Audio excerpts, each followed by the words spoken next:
So here we go, 150 years, the Sesquicentennial, and as promised, we're going to do all sorts of things that's going to be really exciting over the course of this season as part of this celebration. We're starting off with the idea of pilgrimage, on being on a journey.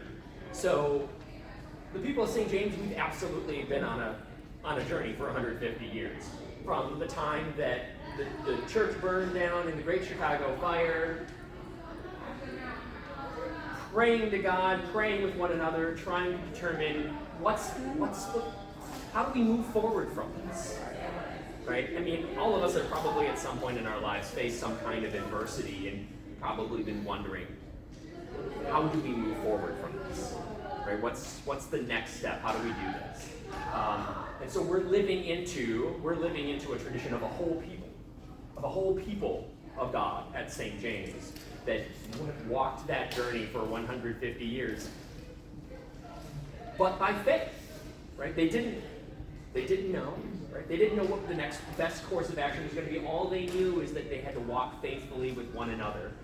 And so we're going to start off with this idea of pilgrimage. We're filling out our calendar of all the things we're going to be doing on this year-long pilgrimage we're going to be on. And as I said last week, we're going to start off, I think the logical place to start off is looking at the scriptures, looking at Holy Scripture and seeing what are some of the earliest ideas of being people that God has called to be on a journey, on a pilgrimage. And so today we're going to look at some examples in Scripture that forms the basis of why we do this, right? Why we do this, why they've done it, why we in our lives do it. Whether that's physically the actual pilgrimage that some folks are going to be going on this year to Spain on the path of St. James, the St. James, versus, and including this idea of the journey we're on here today. So that's a good place to start. The pilgrimage, the idea of a pilgrimage, first to start off with, a pilgrimage, as I'm referring to it, it's not just the same as just a trip. It's not just a synonym for going on a trip, right? There's a special connotation to it. And pilgrimage, really what it's referring to is the idea, it usually refers to going to a sacred place or a holy place. A holy place means a place that's been set aside for a special purpose, right? This is not just going on a journey to the grocery store. There's a place that we've said, this place we're setting aside, we're marking this as a special place. And we're going to be on a journey to there, from wherever we live, from our homes, from our families, on a journey to this special place. It's meant to have some sort of act of personal transformation. We often say of pilgrimages, it's not about the destination, like we're picking a destination to go to, but it's meant to be about the journey. It's about what happens to you on the way there. It's like a walking embodiment of the idea of this journey. And if we're doing it well, if it all works out as it's supposed to, hopefully we come back different because of this journey that we've gone on. Hopefully it has some impact on our lives. Either changes the way we think about ourselves or our world, or we think about our relationship to God differently. It should have some sort of transformational effect. And we've incorporated that. That's the idea of what a pilgrimage is. And then the idea is we've incorporated that into our devotional traditions. You'll see a lot of people as part of their spiritual life. Part of their spiritual life may be prayer. It may be coming to worship on a Sunday morning. Part of their spiritual life might mean tithing, right? It might mean feeding the hungry.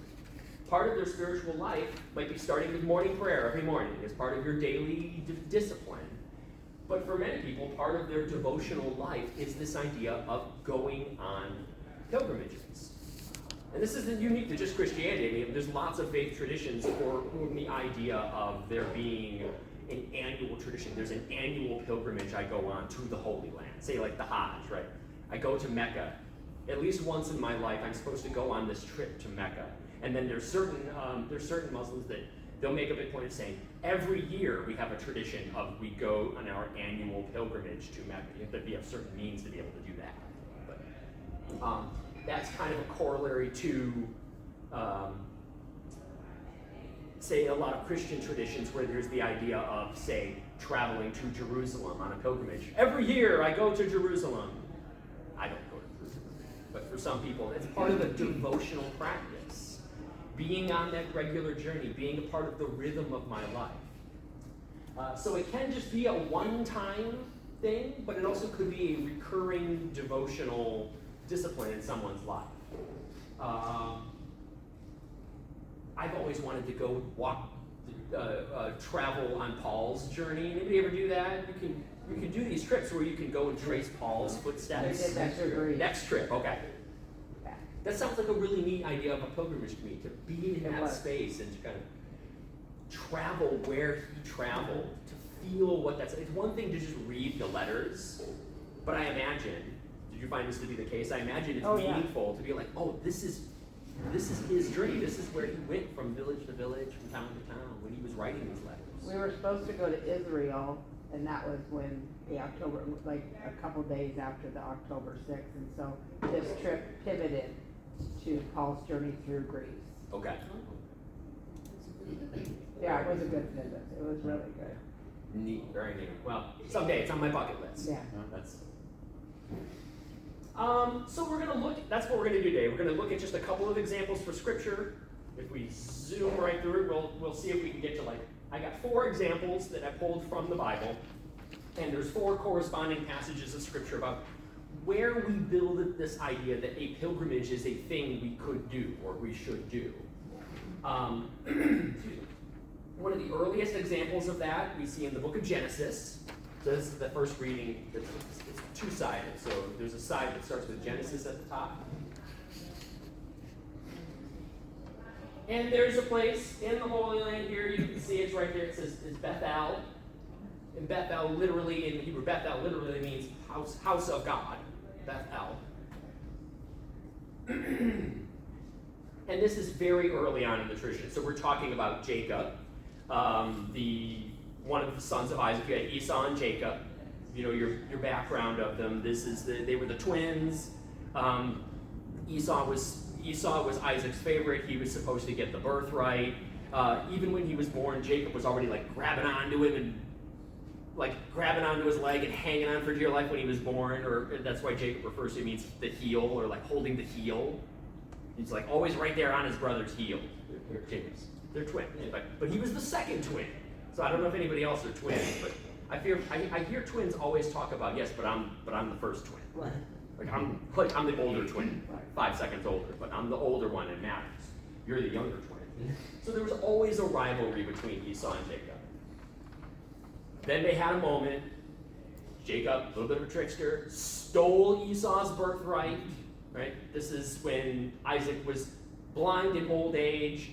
Jacob tricked him by putting on the fur because Esau was really hairy, and he's like, "Son, is this my son Esau?" And Jacob's like, "Yes, it's your son Esau," and stole his older brother's birthright. So Esau was really mad, wanted to kill him. Jacob fled for his life, and while he's away on this journey, you have this moment where Jacob is wandering the wilderness. He's fled for his life. He doesn't have a home. He doesn't have a people, but he has this dream. This is the Jacob's ladder thing. He has this dream about a ladder and angels ascending and descending. And in this dream, God comes to him and God assures him that he will face adversities. And it's an allusion to the Assyrians will conquer you, the Babylonians will conquer you, the Egyptians conquer you, even Esau's family may come after you, but you will not be destroyed. You will prevail because you are my people. I see you, you're known to me. You will survive, you will prevail. That's very much, I hear that. I like that. Yeah, St. James, we will prevail. We will face adversity and things like the fire, but we will prevail. God is with us. So he has this dream, And he wakes up, and when he wakes up, he names the spot where he had this dream, Bethel, the house of God. That's where Bethel comes from. So in the passage here it says, "Arise, God said to Jacob, arise, go to Bethel and settle there. Make an altar there to the God who appeared to you when you fled from your brother Esau." And so Jacob said to his household and to all who were with him, "Put away the foreign gods that are among you. Purify yourselves, change your clothes, then come, let us go up to Bethel, that I may make an altar there to the God who answered me in the day of my distress and has been with me wherever I have gone." And then Jacob came to Luz, that is Bethel, which is in the land of Canaan. He and all the people were there with him. They built the altar called El Bethel, which is God, house of God, I think. Because it was there that God revealed himself when he fled from his brother. And this is where the naming happens. You are no longer Jacob. You shall now be called Israel. And Israel means to have wrestled with God. This is the story of him wrestling with the angel, the hip socket, getting hit in the hip socket. That's why they don't eat the meat. In the Jewish tradition, they don't eat the meat attached to the hip socket, because that's where Jacob was hit in the hip socket. And God names him and gives him, says, "I'm setting you apart for a special purpose." Like a holy purpose, a sacred purpose. I'm setting you apart and I am naming you Israel because you have struggled with God. And this was so important to the people that the community still to this day is known as the people of Israel. But what does that essentially mean? To this day, it means the people of Israel. It means we are those people who wrestle with God. That's a good description for us, right? To this day, we are the people. We wrestle with God. We don't give up. God doesn't give up on us. We're in the fight. We're wrestling with God, trying to make sense of it, but God is there with us. And even when we're in our time of danger, God is present.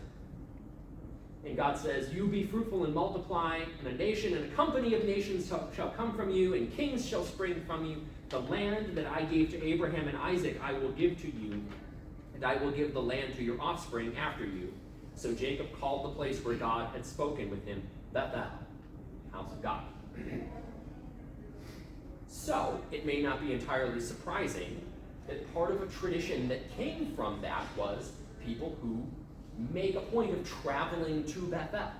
Now, why would they make a point of traveling to this place? I'm going to make the argument because it feels like it's a way of connecting to this story.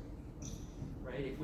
If in the tradition, if you are living anywhere around here and you're wrestling with God and you're trying to make sense of who you're called to be, and maybe you even feel in danger and you don't know the future, maybe part of what brings you closer to God and connects with you is the idea of going on a trip to this place where Jacob had that dream, where he wrestled with God, and God said, "You're my people. You wrestle with me, you're my people.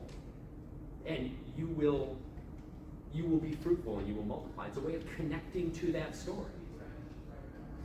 And so very early on, this is early Bible we're talking about. Early in the story, we already have a people that have connected to this idea of going on a journey to somewhere to connect to that story. Questions, thoughts? Well, I think along with connecting with God, it's also connecting with all the other people who have made the pilgrimage. Sure. Yeah, all those who have also done it, for sure. So, okay. Another place. The book of Samuel. 1 Samuel, chapter 1. So this is the very beginning. So if you're looking at the historical books, you've got 1 Samuel, 2 Samuel, 1 Kings, 2 Kings. So this is early on. This is pre-King David, pre-Solomon, pre-King David.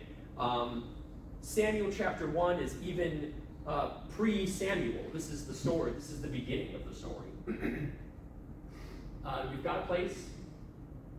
It's referred to as Shiloh. It's connected to this story.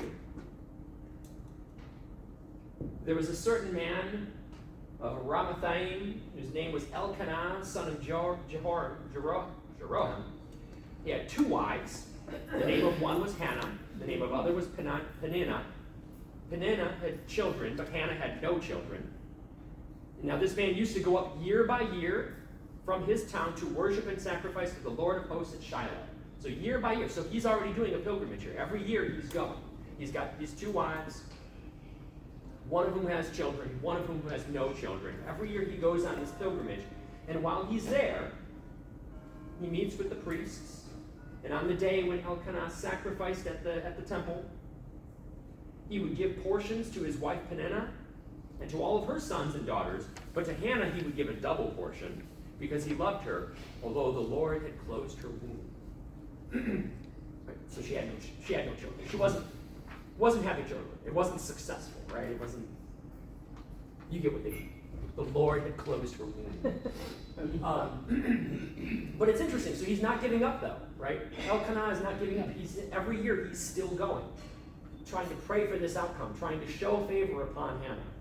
After they had eaten and drunk at Shiloh, Hannah rose and presented herself to the Lord, and she made this vow. O Lord of hosts, if only you will look on the misery of your servant and remember me, and not forget your servant, but will give to your servant a male child, then I will set him before you as a Nazarite until the day of his death, and he shall drink neither wine nor intoxicants, and no razor shall touch his head. And in due time Hannah conceived and bore a son, and she named him Samuel, for she said, I have asked him of the Lord. And that's the word Samuel, right?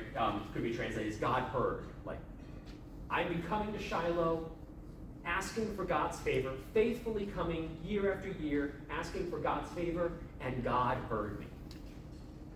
And I had this son, and I named him Samuel. God heard, or I have asked him of the Lord. So again, this is one of those places where people connected to the idea of going on a pilgrimage to meet God. Maybe that's one sense of being on this journey to this place is going on this journey is where I feel like I will meet God. God will hear me. There's an experience of the divine that's happening here. And who hasn't been in a place where you've been feeling like I need God to answer me. I need God to answer me. And we hear this story of being on a journey, and when she would go there, and she would faithfully go there, and when she reached her destination, God was there, and God heard her. And so there's something inspiring about that for people to say, I want to be on that kind of journey, where I faithfully walk to God, and I pray to God, in the hopes that God will hear me. I hope not in the sense of it being like a magic trick, right? Like if I will do this thing, God will grant my wishes, right? Not in like a genie kind of way. God will grant my wishes if I go on this journey. But rather, I think it touches on something within us to be people who feel like if there's this thing we can do, and God will hear me, then that's me. Thoughts about Shiloh, Samuel. And of course, this kicks off the whole thing about that Samuel will go, and Samuel will be the one. Samuel will be the one who grows up. This is he becomes a servant of Eli, right? Samuel keeps waking up thinking he's hearing God, and he keeps thinking he's hearing Eli calling him, and Eli says, "It's not me. Go back to bed." And it turns out he finds out it's because God is calling him, and Samuel is the one who identifies David and says, "You will be the king. You will be the king of Israel." So there's an interesting sort of double entendre there. So not only did God hear Hannah and grant her a son, but then Samuel, God heard, actually is what Samuel is doing. He can hear God.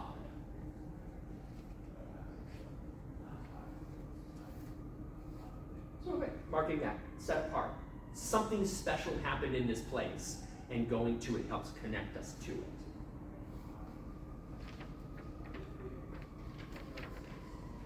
Gilgal.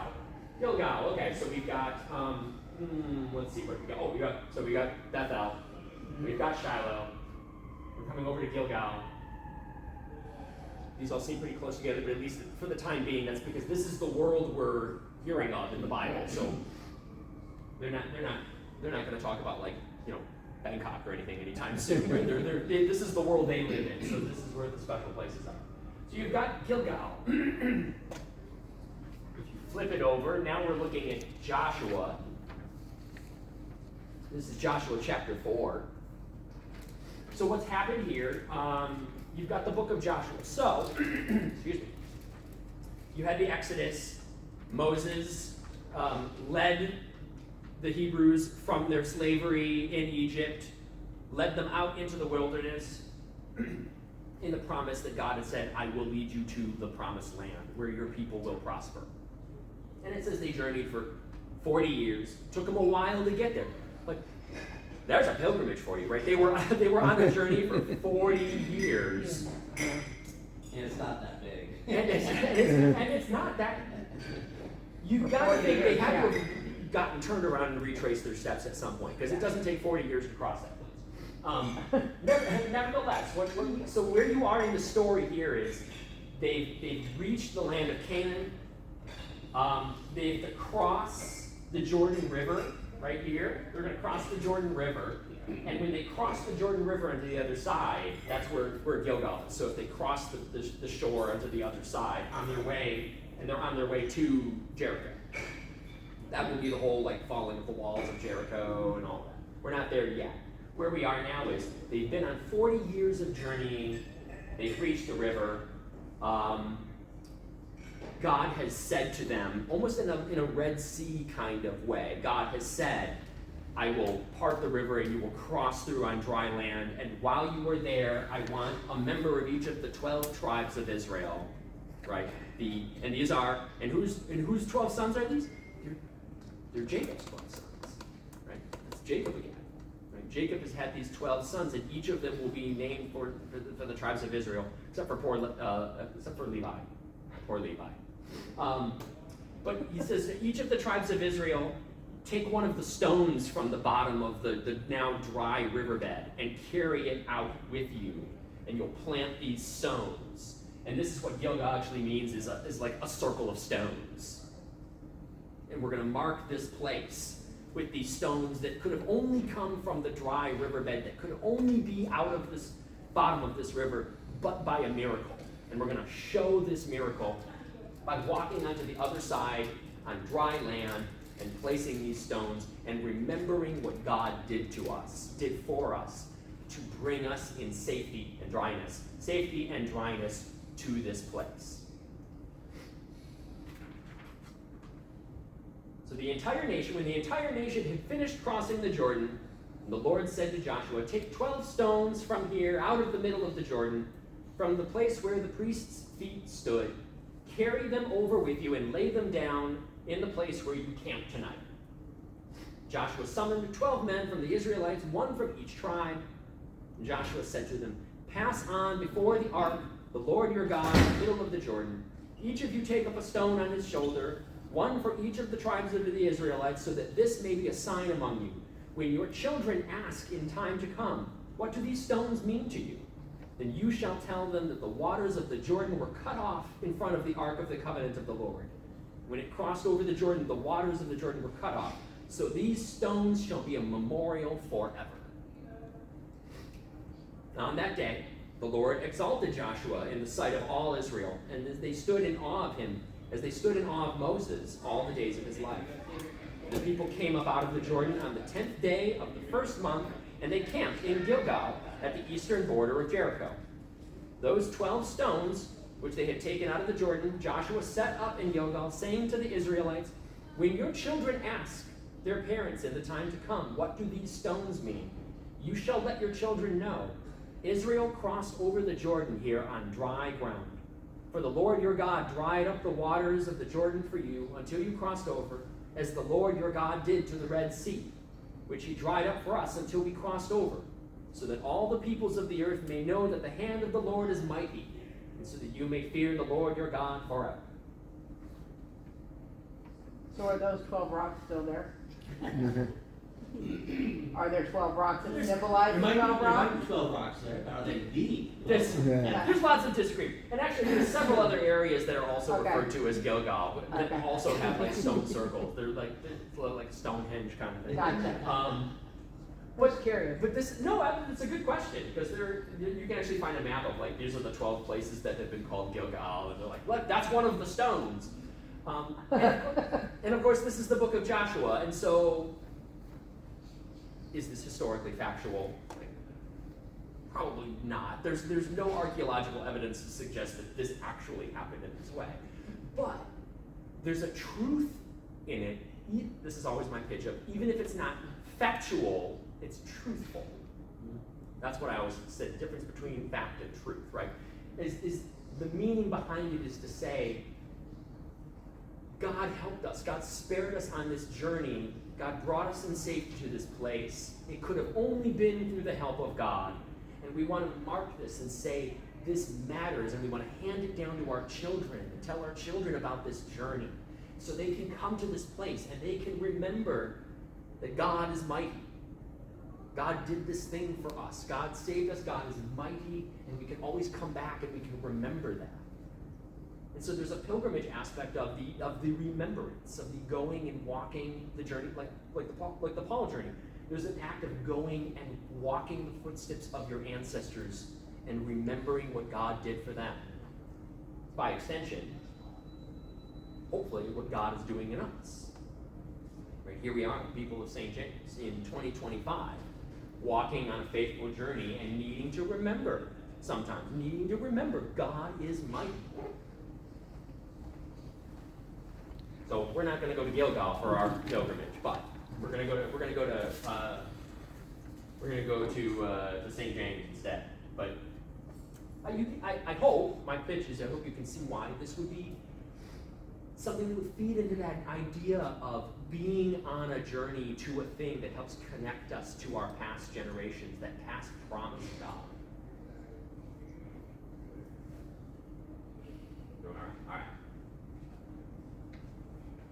All right, one more. So I figured we gotta go New Testament here. We've done a lot of Old Testament. We gotta do some New Testament, because by the time of Jesus, you do have an important pilgrimage that is happening, which is the regular pilgrimages to Jerusalem. This is something you're very much hearing in the gospel story, right? Part of why Jesus is on his journey to Jerusalem is this is a part of the faithful practice of going to Jerusalem. There's the three occasions of the year: the Passover, the Sukkot, Shavuot, Sukkot, and then and the Passover. 3 times a year where they're holy days in the Jewish life, and if you can, by any means, if you have the ability to go and mark that time in Jerusalem, is a special devotion. And so part of what's happening in the whole gospel story is this idea of saying, and Jesus set his face to Jerusalem. And the whole thing that plays out of his betrayal and his arrest, it all plays out while they're there on their pilgrimage to celebrate the Passover. So you've got, there's Jericho, which means Gilgal's like right around here. It's all kind of in this area. You've got Jerusalem. And Jesus, he's from up here. There's Nazareth. And he was among the people of the Galilee. Like this was his neighborhood, right? And this is where he did most of his earthly ministry, is up here, baptized in the Jordan River. That's this river, right? Not where they crossed in Joshua here, but way up here, the Sea of Galilee, where he would travel back and forth and teach on both sides of the banks of the Sea of Galilee, until he said, it's time for the pilgrimage. It's time for us to go. And interestingly, Jesus says, of course, all along the way, too, he knows this isn't just any pilgrimage. He knows that this is the pilgrimage. He's not coming back from this one. This is where they travel. They travel all the way down here to Jerusalem to go on to that pilgrimage. If you're reading the Gospel of John, it seems to be implied in the Gospel of John that he might have been doing this annually. John implies that he does it over the course of 3 different years. You see that ministry. The Synoptic Gospels kind of make it seem like it all happened over the course of 1 year. So whether he went to Jerusalem this one time, or whether or not this was part of his regular tradition of bringing his disciples to Jerusalem, it was on the third time that the whole crucifixion happened. Either way, it was on them. So we've got Luke. I grabbed Luke here. And I should have even said, this is important to remember that this pilgrimage to Jerusalem was a regular part of Jesus' life. This was a part of his rhythm of life. It's in Luke. Yeah, it's in Luke. Luke chapter 2. That's the one where Jesus disappears on his parents, right? His parents, they go on their annual pilgrimage to Jerusalem. First, they go after he's born. They go after he's born for his naming and for the ritual cleansing of the woman after she has given birth. She has to then be cleansed afterwards. He is named. Later on, they are on this journey again, and that's when he's a young boy. And it says they've gone, like, I forget how many days. It's like 7 days. Like they were 7 days on their way back before they turned around and said, "Has anybody seen Jesus? Where's Jesus?" And they turn around, and he was still in Jerusalem teaching with the scholars and the teachers and the elders. And this was the infamous, "Jesus, you freaked us out. What are you doing?" And he said, "Well, didn't you think I'd be in my Father's house? Like, where else would I be?" Right? Mom and Dad. Of course I'm in my Father's house. So even from Jesus' birth and through his young time, the journey to Jerusalem was a regular part of the rhythm of his life. So this wasn't, by the time he's doing it this time, it wasn't the first time he had ever been to Jerusalem. Here, Luke 9, when the days drew near for him to be taken up, he set his face to go to Jerusalem. He sent messengers ahead of him. On their way, they entered a village of the Samaritans to make ready for him. Makes sense, he's passing through. Have you ever wondered why is he stopping at the Samaritans? It's because he's on his way through. But they did not receive him because his face was set toward Jerusalem. There's animosity between the Samaritans and the Judeans at this time, right? And so there was a little bit of you could see a little bit of a sense of, he's on his way to Jerusalem, asking, can he stop somewhere? And the Samaritans know, oh, you're not one of us. You're on your way to our rivals, are those guys we don't like down there. No, you can't stay with us. When he was not received by them, James and John came and they said, "Lord, do you want us to command fire to come down from heaven and consume them?" A little bit of an animosity both ways. Right? Yeah, nice Christian. Right? But this is an important moment. Jesus comes to them and is willing to extend himself to them. And even though they don't extend the invitation back, even though he puts out his hand like to shake their hand and they kind of slap it away, Jesus doesn't then turn that into a fist and say, "Okay, well fine, then I'm going to pop you in the nose," right? He doesn't do that. His disciples come to him and say, "They've insulted you. Should we send them, should we burn the place down?" And Jesus says, "No." They went on to another village. As they were going along the road, someone said to him, "I will follow you wherever you go." And Jesus said to him, "Foxes have holes, the birds of the air have nests, but the Son of Man has nowhere to lay his head." Another said, "I will follow you, Lord, but first let me say well to those at my home." And Jesus said, "No one who puts his hand to the plow and looks back is fit for the kingdom of God." That's a lot, right? So what does that mean in terms of the light of thinking about pilgrimage? Well, They're not always easy. they're not always easy. We're probably not doing them because they're easy. Right? If it was just like going to the grocery store, there wouldn't be any value in the journey, right? Jesus is quite literally saying something that's true. If he allowed himself to be turned and distracted by every little thing on the way, he'd never get there. I mean, part of what it sounds like he's harsh where he's saying, no one who turns away is fit to follow me. He's just very factually describing, if you keep turning away, you'll never get there. That's why he sets his face to Jerusalem and won't let things dissuade him. He's not going to get distracted by the Samaritans not being nice to him. He's not going to get distracted by the cares and concerns of the world. He has a goal in mind, and he's dedicated to getting there, and he's not letting himself get drawn away and distracted. So there's something about the pilgrimage there. when y'all are on your way, if you keep getting distracted by every little like sideshow opportunity, point of interest, you'll never get there, right? There has to be a certain amount of focus and dedication and actually like discipline in saying, I am committed to this journey and I will see it through.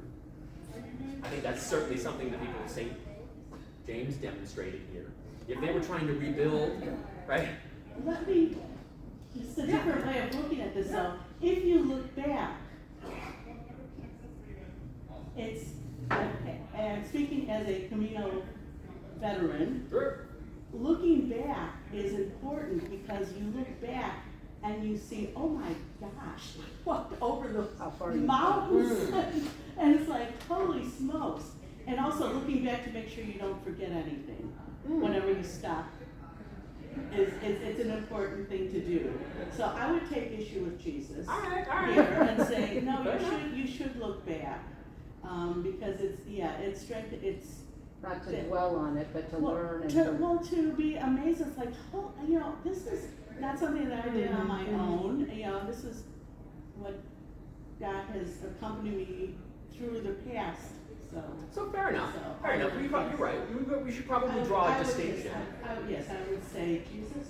So what do you mean by that, Jesus? Let's talk a little If he- more.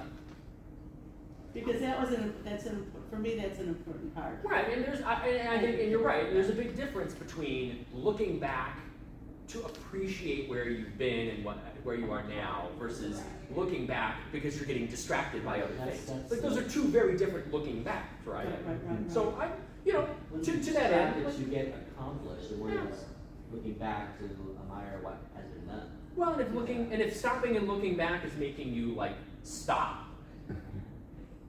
or question it, keep going. I mean, if it's an obstruction, if it's getting in the way, that's not good, right? But I hear what you're saying again about saying also there's a point in being able to look back and really appreciate the journey you've been on. As we've been saying, it's about the journey. It is. You know? And if we look at the gospel is a huge amount of the gospel is really it's the story about what happened on the journey. It's what happened along the way to Jerusalem. That's a huge part of the gospel, and not just getting there. So all of these are, opportunities for us to look at examples in Scripture. There's plenty of others. There's lots of examples you could find, but examples of what's the value in saying we've set our minds towards something, and we're going to be people on a journey to get there. And maybe it's to connect us to our heritage. Maybe it's to have a transforming experience. Maybe it's just to remind us of God being present, God's promise. Maybe it is an opportunity to look back and see what we accomplished together. There's lots of reasons for doing it, but as I said at the very beginning, hopefully, when you've done it, you should come back a little different. Right? You should come back a little bit different. It should give you a perspective on things that's a little bit different. So looking forward to when our pilgrimage folks go on their pilgrimage and come back and let us know how you're thinking about things differently. when do you return? I return the 28th.